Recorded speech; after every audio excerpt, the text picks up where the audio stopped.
Hello everyone. Today is Saturday, January 8th, 2022.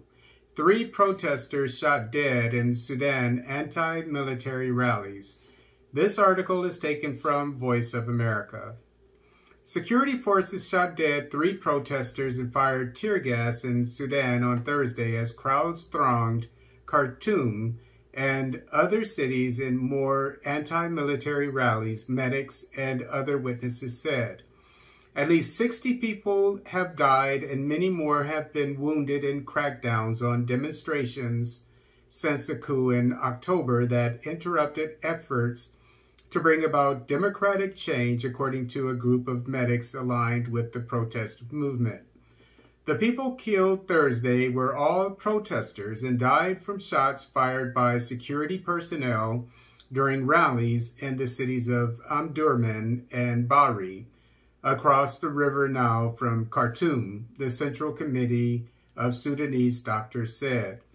Protesters again tried to reach the presidential palace in the capital to keep up pressure on the military, whose coup halted a power-sharing arrangement negotiated after the 2019 overthrow of Omar al-Bashir.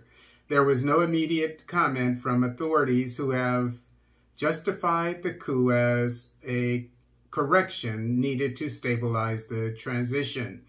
They have said peaceful protests are permitted and those responsible for causing casualties will be held to account.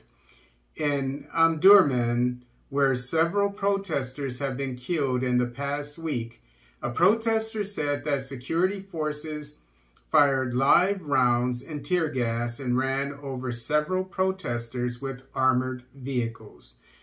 There was incredible violence today. The situation in Omdurman has become very difficult. Our friends have died. This situation can't please God, he said, asking not to be named as some protesters have been arrested in recent days.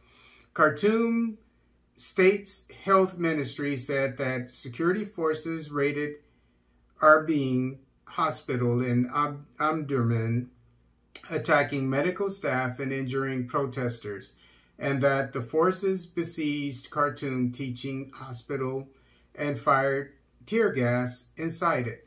Sudanese protesters rallying against the military walked past burning tires in Khartoum. January 6, 2022, the protests followed the resignation of civilian Prime Minister Abdallah Hamdok this week, which left the military fully in charge.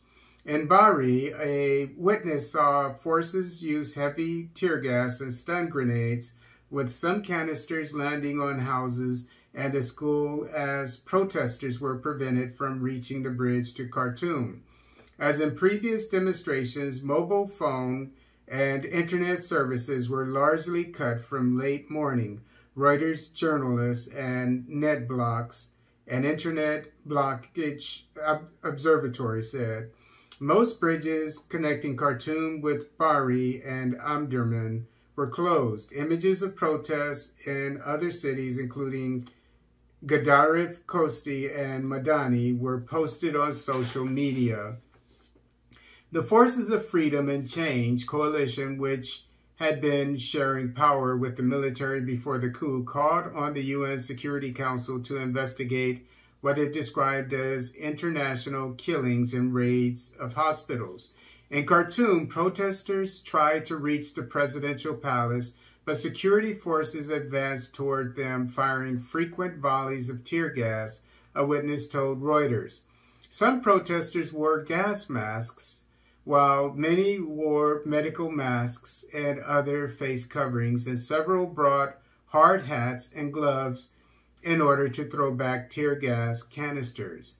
Protesters barricaded roads with rocks, bricks, and branches as they marched toward downtown Khartoum, and security forces approached from more than one side.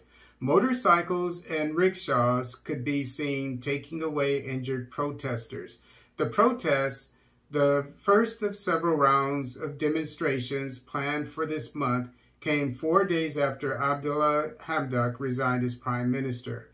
Hamdok became prime minister in 2019 and oversaw major economic reforms before being deposed in the coup and returning in a failed bid to salvage the power-sharing arrangement. We came out today to get those people out. We don't want them running our country, said Mazen, a protester living in Khartoum, referring to the military. Hamdok's return and resignation did not matter, he said, adding, "We are going to continue regardless." And I'm sure they will. They're being killed. I think there have been 60 protesters killed so far. They've been through a dictatorship for decades, and they're done with it. They're ready to die for it, obviously. So this is going to continue.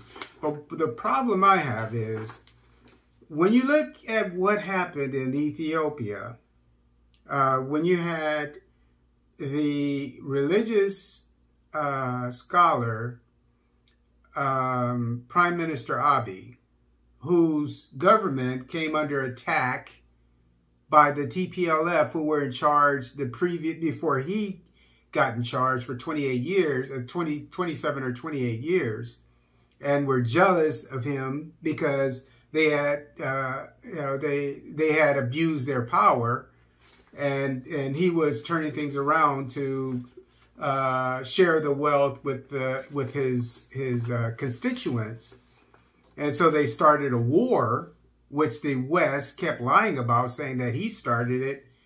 They wanted to get all into his business, and this man was a God-fearing man, and taking care of his people, doing everything right, no abuses at all, just accusations. And so they want to get all in his business and want to have all these committees and hearings and so forth, sending people to his country. But you have here Sudan. You just yesterday or the day before, you had the UN, the EU, the United States, Norway, and Great Britain. All of them were saying that, that if things don't get under control, that they may, because they're the donors of Sudan. They're the gatekeepers, if you will, that that the government, we're going to slap you on the hand. You see the difference here. You see the favoritism, the partiality that is shown by the West. You have people. You have a regime, an illegitimate one at that. Abiy was a legitimate regime, a government.